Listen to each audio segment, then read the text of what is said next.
급변하는 세상에서 주님과 동행하는 삶 퀴즈를 먼저 드립니다. 10년 전, 그러니까 10년 전, 20년 전쯤이라고 우리가 생각을 해봅시다. 2025년이잖아요. 2000년도에 우리의 한국, 그러니까 우리나라의 평균 연령이 몇 살이었을까요? 평균 연령. 네, 28.9세였습니다. 28.9세였습니다. 자, 그러면 25년이 지난 지금 평균 연령이 몇 살일까요? 깜짝 놀랄 겁니다. 몇 살일까요? 30. 네, 47세랍니다. 평균 연령이 47세랍니다. 자, 지금 47세는 이제 평균이라는 겁니다. 평균. 그래서 저 같은 경우에는 평균보다 조금 더 살았단 말이죠.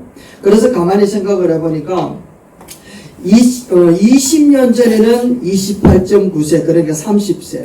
지금은 50세라고 47.50세 금방 될 거라는 겁니다. 20년 만에 20년이라고 하는 평균 연령이 쑥 줄어버렸어요. 자, 그러면 오늘 우리들에게 있어서 그 살아가는 모든 여정들 가운데에 지금 나의 나이는 그러면 어떻게 생각하는 게 좋을까라는 겁니다. 그때 30세가 평균 나이여서 지금 보면 제가 막 57, 8세 이렇게 되니까 굉장히 많이 되는데 평균 연령이 20세가 훅 넘어가 버렸잖아요. 그러면 제 나이에서 20년을 훅 먹는 게 아니라 20년을 쑥 빼면 되겠죠. 그럼 제 나이가 몇 살인가 하면 지금 37살. 그래서 여러분들의 나이에서 20세를 싹 빼면 여러분들의 평균 나이에서 그만큼 지난 살이 나이다라는 것으로 생각하면 되는 거예요. 왜 제가 이런 말씀을 드리는가 하면 제가 이제 60을 바라보기 때문에 그래요. 제가 생각을 해보니까 와 60 넘으면은 60세 넘으면 뭘 할 수 있을까 이런 생각을 하면서 아 나도 이제 지하철 공짜로 타겠네 뭐 이런 생각도 들어오면서 희망 찾는데 60세가 넘어가면 내가 뭘 하고 어디에 쓰임 받을 수 있을까를 생각하니까 깜깜하더라는 겁니다.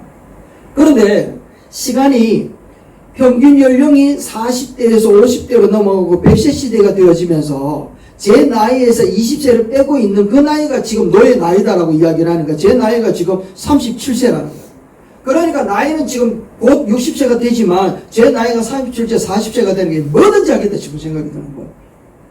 그렇지 않습니까? 여러분 나이에서 20세를 빼보세요. 50대인 분들이 많잖아요. 그러니까 50대에 여러분 뭐든지 할 수 있지 않겠습니까?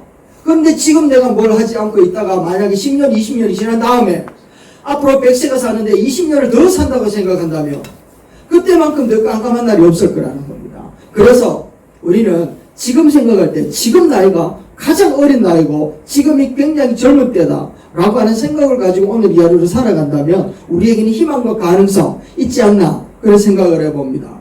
그래서 2000년 지나면서 25년 이 기간 동안 급변하여 왔던 그 생활의 주기와 변화되어져 왔던 여러 가지 문화의 그 양을 1세기 때부터 2000년 동안 지나왔던 역사들과 비교를 해보면 어느 것이 더 많이 변화되었을까?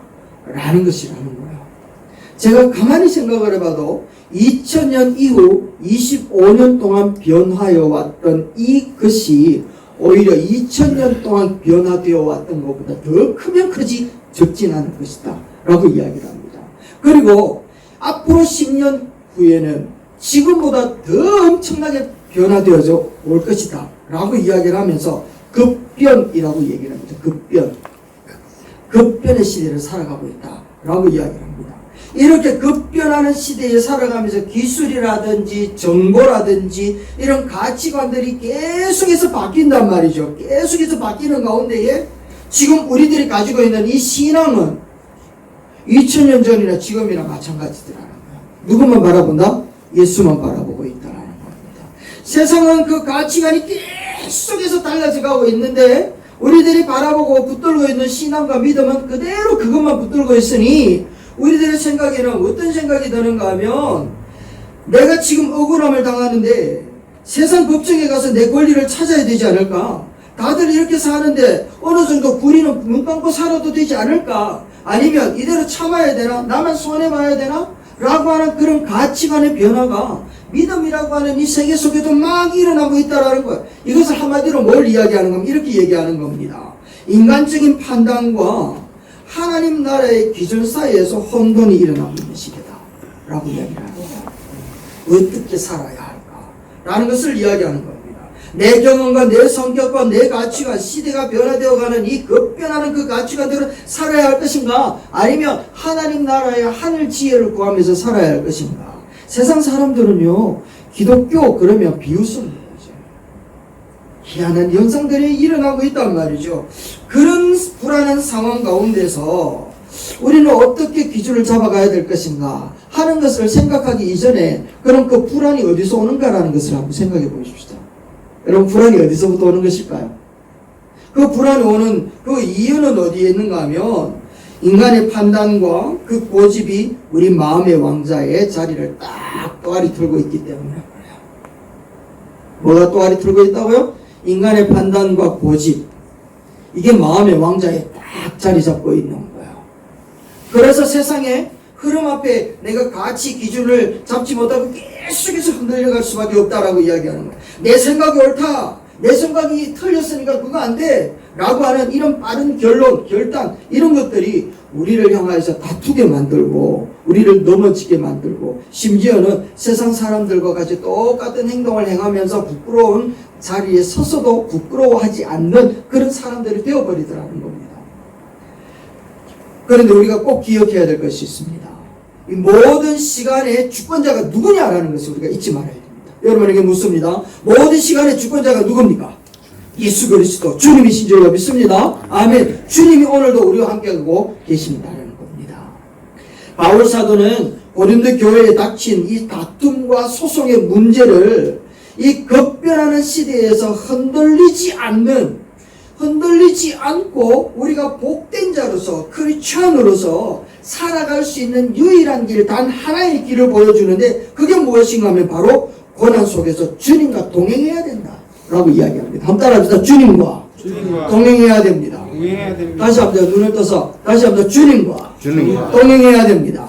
맞습니다. 주님과 동행하는 그 길만이 우리가 급변하는 이 시대 가운데서 진리와 그 도를 놓치지 않을 수 있는 방법이라는 거죠. 어떻게 해야 이 복된 삶을 살 수 있을까? 내 자존심, 내 손해, 내 고집, 이거 내려놓고 우리가 예수님과 동행할 때, 그리고 주님의 말씀에 우리가 순종하려고 몸부림칠 때 그곳에 새로운 역사가 나타날 줄로 믿습니다. 아멘. 자, 그래서 오늘 이 말씀 속에서 우리에게 그 비밀을 가르쳐주는, 우리가 알고 있는 거 다시 정리하고 있는, 그 정리하는 것을 우리가 다시 한 번 더 붙들면서 이 시대 앞에 우리가 외치며 선포하며 나아갈 수 있게 되기를 주의 이름으로 축원합니다. 첫 번째 무엇인가 하면, 첫 번째, 법정으로 달려가지 말고 내 판단을 멈추고 십자가의 지혜를 구해야 된다는 겁니다. 다시 한 번 더요. 이 이야기는 이 교회와 나와의 문제일 수도 있고, 사회와 나의 문제일 수도 있고, 나와 죄와의 문제일 수도 있고, 나와 내 가정의 문제에 있는 것에 대한 답을 주는 부분들일 수도 있다라는 겁니다. 그래서 첫 번째, 법정으로 달려가지 마라. 우리는 내 판단을 멈추고 십자가의 지혜를 구하는 자가 되어야 된다. 그렇지 않으면 사탄의 올무에 묶여서 세상이 나부끼는 그 바람 앞에 나부낄 수밖에 없다 이야기를 하고 있습니다. 우리는 굉장히 판단이 빨라요. 직관적이지 않습니까? 여러분이나 나는 그 직관적인 그 파워는 엄청난 부분인 줄 압니다. 왜냐하면 딱 보면 저거 틀렸다는 거 알아. 나는 그래. 나는 딱 보면 알아. 대단하지. 우리는 그렇잖아요. 그죠? 딱 보면 안다라는 겁니다. 저거는 틀려서 그러면서 화가 나고 억울하고 남의 말 한마디에 마음이 막 요동치는 그런 부분들로서 서있을 때가 많이 있더라는 거죠.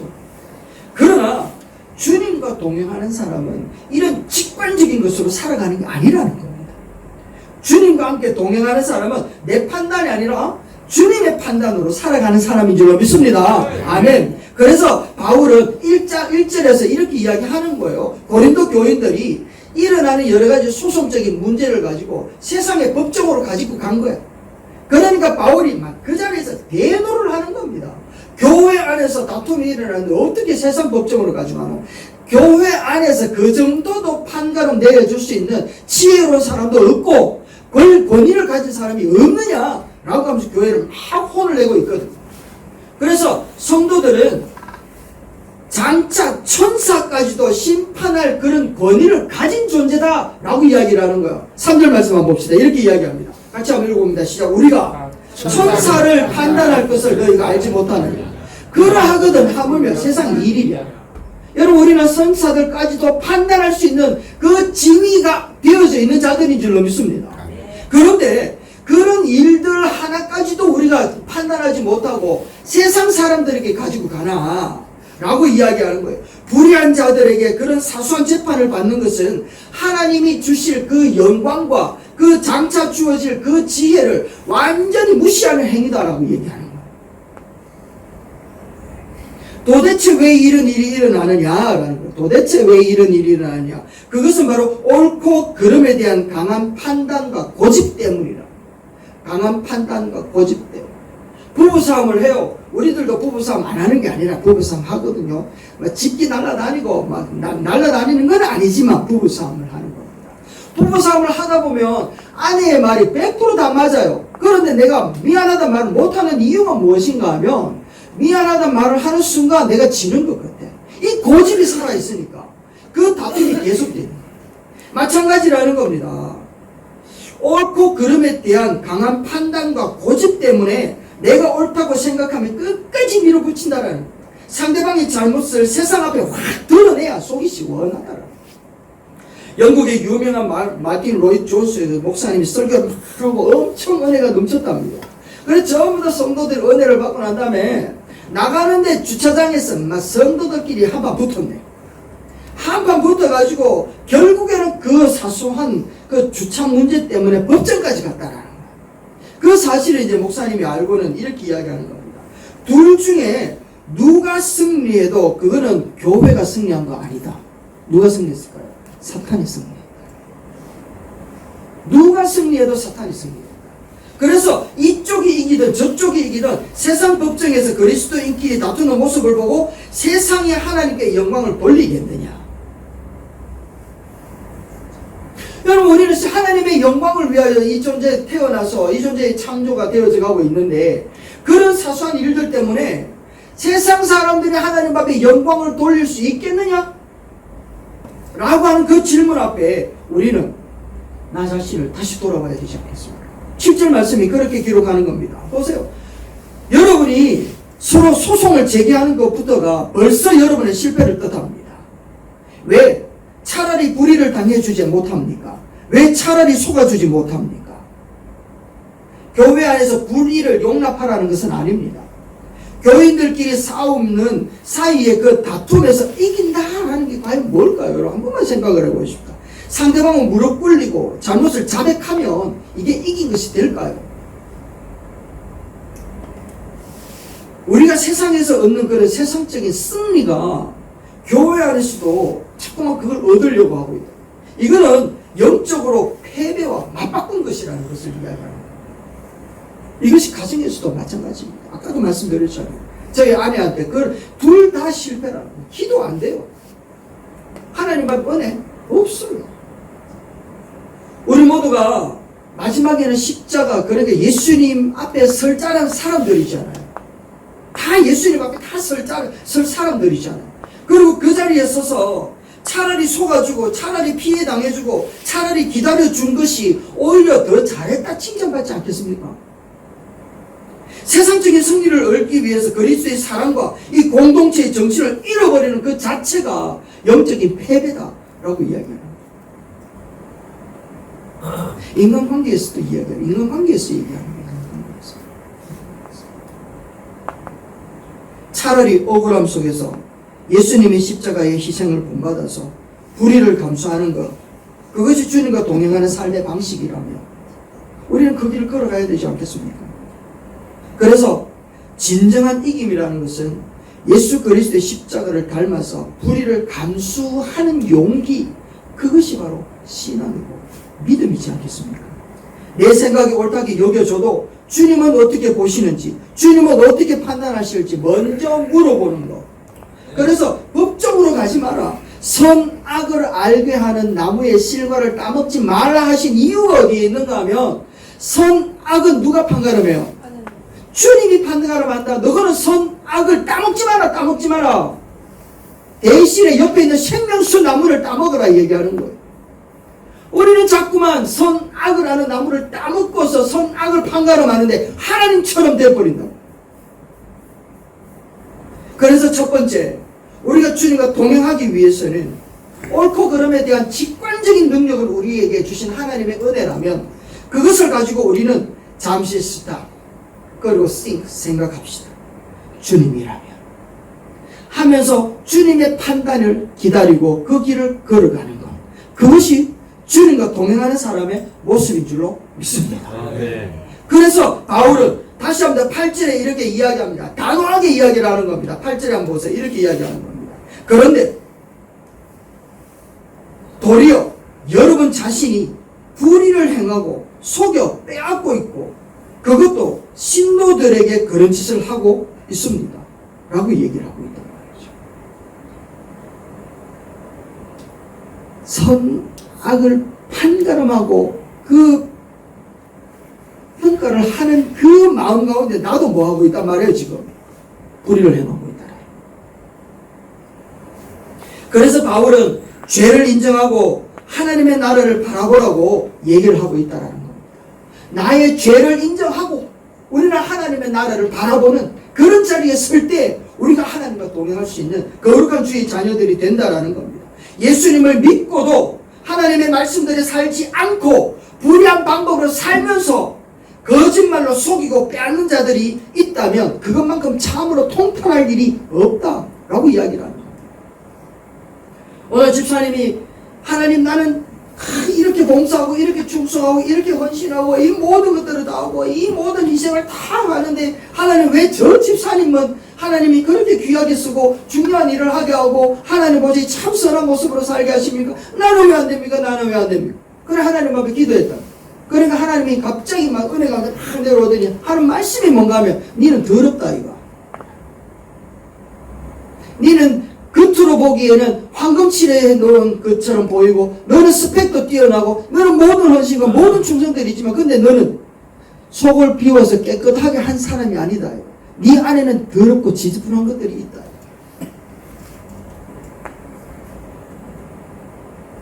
그래서 하나님이 쓰지 못한다. 그런데 저 집사는 그 속이 언제나 정결해. 그 집사의 생각은 언제나 주님과 합해. 그 집사의 마음은 언제나 주님이 보시기에도 참 아름다워. 그러니까 그가 가진 것이 없고 그가 드러내놓을 것이 없음에도 불구하고 주님은 그 사람을 귀하게 쓰신다. 그래서 이렇게 죄를 죄로 인정해라. 성경에서 이야기하는 죄라면 그게 죄라는 거예요. 죄. 아무리 사회에서 여러가지 윤리적으로 여러가지 법적으로 그게 죄가 아니라고 이야기를 한다 해도 그게 죄라고 이 성경에서 이야기하면 그건 죄라는 거예요. 죄. 그것을 떨쳐낼 수 있는 그런 용기와 믿음, 그것이 있지 아니하고는 우리가 주님과 동행할 수 있는 길은요, 우리의 믿음과 너무너무 멀리 떨어져 있습니다. 아나니와 삽비라가 땅값 일부분을 감추었을 때 베드로가 했던 말이 있습니다. 그 말이 무엇인가 하면 사도행전 5장 4절 말씀인데 너무너무 두려운 말씀이거든요. 이렇게 이야기하거든요. 사람에게 거짓말한 것이 아니라 하나님께 했다라고 이야기합니다. 하나님께 거짓말. 그런데 바울은 더 심각한 말을 해요. 9절 말씀입니다. 9절에 이렇게 이야기를 합니다. 보세요. 시작. 불의한 사람들은 하나님의 나라를 상속받지 못하리라는 것을 알지 못합니까? 상속받지 못해. 이거 뭐예요? 지옥 간다 이 말이에요. 지옥 간다. 지옥 간다. 여러분 한 번 믿으면 구원받는다라고 하는 것에 대한 너무나도 큰 확신 때문에 내가 믿음을 가지고 죄를 지어도 나는 괜찮아. 이거는 죄송합니다만 이단들이 이야기하는 이야기예요. 이단들이 이야기. 바울은 이야기하잖아요. 불의를 행하면서 자신이 하나님의 자녀라고 믿는 것은 스스로 속이는 것이다. 이런 죄를 짓는 자들은 하나님의 나라를 상속하지 못한다 라는 겁니다. 여러분의 이제 아들을 입양했다고 한번 상상을 해보세요. 그런데 그 아들이 입양을 했는데도 불구하고 아들이라고 부모를 막 욕하고 다니는 거예요. 부모를 막 욕하고 다니고 매일 도적질하고 규칙을 어기면서 완전히 이 삶이 지 마음대로 살아가는 거예요. 그렇다면 그 아들을 계속 우리 집안 사람으로 대할 수 있겠느냐? 라고 하면서 묻는다면 여러분은 어떻게 생각하시겠습니까? 어떻게 대답하시겠습니까? 그 이제 성도들이 목사님한테 그렇게 이야기합니다.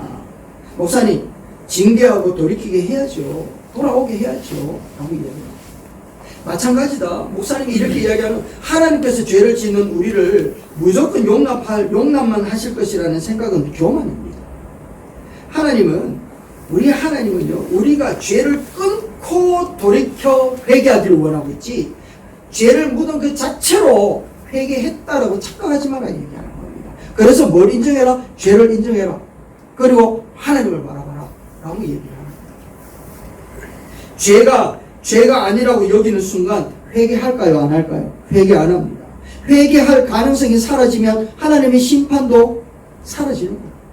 그래서 하나님의 심판만 남게 되어지는 거죠. 그러나 죄의 본성이 우리를 흔들어 놓고 우리를 붙들어 놓고 우리를 굉장히 강력하게, 그래서 하나님이 그 죄라고 하는 부분들이 얼마나 강력한 힘을 가지고 있는지 당신의 아들 예수님을 십자가에 못 박으면서 그 죄를 해결해 주셨잖아요. 그만큼 죄는 잔혹하고 무서운 부분이라는 거예요.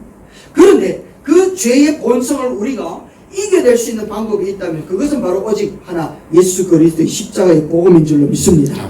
그래서 우리가 단순히 죄를 씻겨지는 것으로 끝나는 것이 아니라 거룩함으로 가야 된다는 거죠. 거룩함으로 자꾸 우리를 쳐서 복종시켜 가야 된다는 것을 이야기하는 겁니다. 그래서 바울은 11절 말씀에 다시 한번 이렇게 이야기하는 겁니다. 대형이 한번 읽어봅시다. 11절 말씀이에요. 뒤에서 시작. 여러분은 주 예수 그리스도의 이름과 우리 하나님의 성령으로 씻겨지고 거룩하게 되고 의롭게 되었습니다. 아멘. 여러분은 예수 그리스도의 이름과 하나님의 성령으로, 바로 읽어주세요. 시작.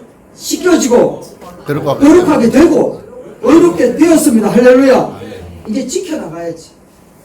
다시 한번요. 씻겨지고 거룩하게 되고 그리고 의롭게 되었으면, 이건 전부 다 과거에 한 번 예수님이 십자가에 달려 돌아가시면서 단번에 끝나버린 상황이거든요. 씻겨지고 거룩하게 되고 의롭게 되었다라는 겁니다.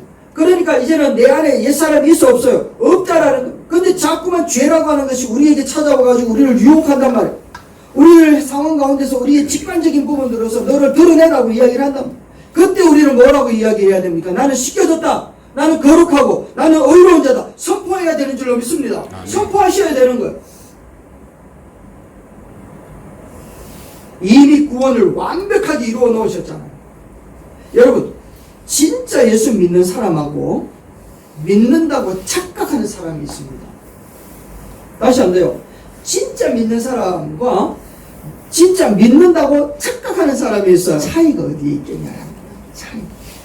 차이가 어디에 있는가 하면 바로 내가 하나님의 성전이라는 것과 내 안에 주님이 거하신다라는 사실에 대한 확신이 차이가 납니다. 다시 한번요. 내가 하나님의 성전인 것과 하나님의 성령이 내 안에 거하신다라고 하는 것에 대한 확신이 있느냐 없느냐, 이 차이가. 그럼 대형님한테는 예수님이 계십니까 안 계십니까? 계십니다. 할렐루야. 그러면 되는 거야. 안 물어보니까 몰랐지. 이제는 알지? 예. 그렇습니다. 이제 다시 한번요. 우리는 진짜 믿는 사람인가 아니면 믿는다고 착각하는 사람인가 라고 하는 질문 앞에 절대로 혼돈 어려워하지 마세요. 우리 안에 성령이 거하시는 것과 내가 성령이 거하시는 성전이라는 사실을 믿는 여러분인 줄로 믿습니다. 그래서 우리들은요, 아까 말씀드린 것처럼 거룩하고 의롭고 씻겨지고 거룩하게 의롭게 되어진 자들이다 라고 당당하게 외칠 수 있다라는 것이죠. 우리 집에 대통령과 국왕이 방문한다고 가정 한번 해보십시오. 그러면 어떤 일이 벌어질까요? 제가 이제 신방할 때도 느꼈는 거지만 띵동 하면 이제 이거 보이잖아요. 모니터에 이제 누가 왔는지 보이잖아요. 그러면 그 이제 집안에 후다닥 하는 소리가 들리거든요. 마치 바퀴벌레 뛰댕기는 것처럼 후다닥 뛰댕깁니다.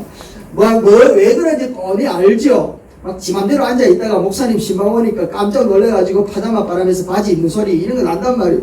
그런데 딱 준비가 되어지고 난 다음에 문을 딱 열면 딱 들어갑니다. 들어가면서 제가 제일 먼저 어디로 들어갈 것 같아요?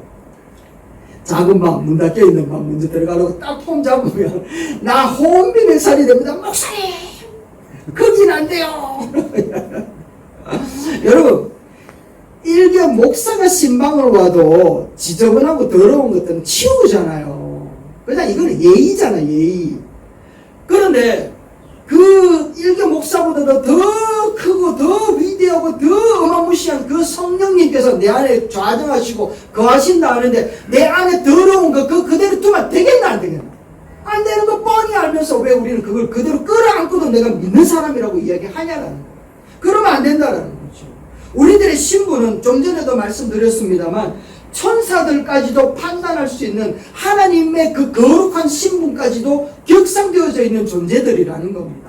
그러니까 주님과의 관계가 더욱더 분명하게 확립되어져 있는 사람들은 세상 사람들의 그 기준이 아니라 하나님이 기준이 되어서 나를 정결하게 하는 자들인 줄로 믿습니다. 아멘. 그래서 이 시간 우리는 다짐해야지 돼요. 이 시간 우리는 다짐해야 된다니까요. 세상이 원하고 있는 것, 내가 원하고 있는 것, 이게 아니라 주님이 보시고 그거 죄야 라고 이야기하면 그거 끊을 수 있어야지. 주님이 보시고 그거 아니야 라고 하면 스탑 할 줄 알아야죠. 그럼에도 불구하고 그 길을 걸어가거나 그럼에도 불구하고 그 죄와 함께 우리가 어울려서 살아간다면 그건 하나님의 명령을 무시하는 것이고 하나님의 나라에서 벗어나려고 몸부림치는 우리의 모습과 같다라고 얘기를 하는 겁니다. 그래서 내 안에 거하시는 성령의 능력으로 그리스도의 거룩함을 드러내기로 강력하게 결단하는 여러분 되시기를 주의 이름으로 축원합니다. 아멘. 저도 마찬가지. 죄송하지만 말씀 준비합니다. 저도 마찬가지. 저도 더럽고 추악한 죄들, 이 근성들이 너무너무 많아요. 욱 하는 것들이 많이 일어나고 운전하다 보면요 욕하고 싶은 것도 욱욱 일어나요. 그래서 웬만하면 입이 더러운 사람하고는 같이 있고 싶지 않아요.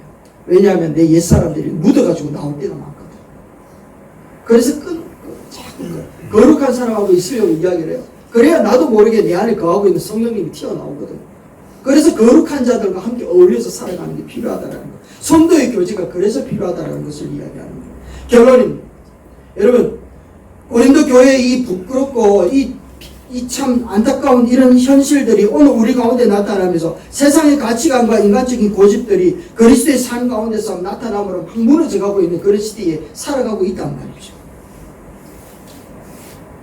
우리가 직면해져 있는 여러 가지 문제들 속에 내 권리를 찾아야 될 것인가? 아니면 불의를 눈 감아야 되는가? 남을 손해봐야 되는가? 이 모든 것이 결국 내 마음 왕자에 누가 앉아있느냐라고 하는 것을 볼 수 있는 그런 잣대라는 겁니다.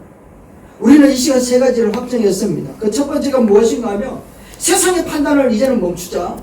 하나님 예수님 그리스도의 십자가의 지혜를 따르기로 결단하자 말씀드렸습니다. 그리고 두 번째 죄를 죄로 인정하고 하나님 나라의 상속자로서 거룩함을 지켜내자. 그리고 세 번째는 성령으로 씻겨지고 거룩하게 되고 의롭게 된 신분이라는 것에 대한 확신을 가지자 라고 말씀을 드렸습니다. 우리는 성령의 조언입니다. 그리스도의 핏값으로 산 자들인 줄로 믿습니다. 그래서 우리의 마음과 우리의 몸의 소유권은 내가 아니라 하나님께 드려야지 됩니다. 이것을 우리는 선포해야 됩니다. 그래서 누군가 우리의 고집을 자극할 때가 있단 말이죠.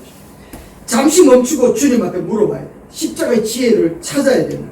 엄밀한 죄의 유혹이 내게 다가왔을 때 우리는 선포해야 됩니다. 나는 이미 거룩하게 된 하나님의 성전이다. 하나님의 주님의 인도하심을 받는 자들이다. 선포함으로 이겨낼 수 있게 되기를 주의 이름으로 축원합니다.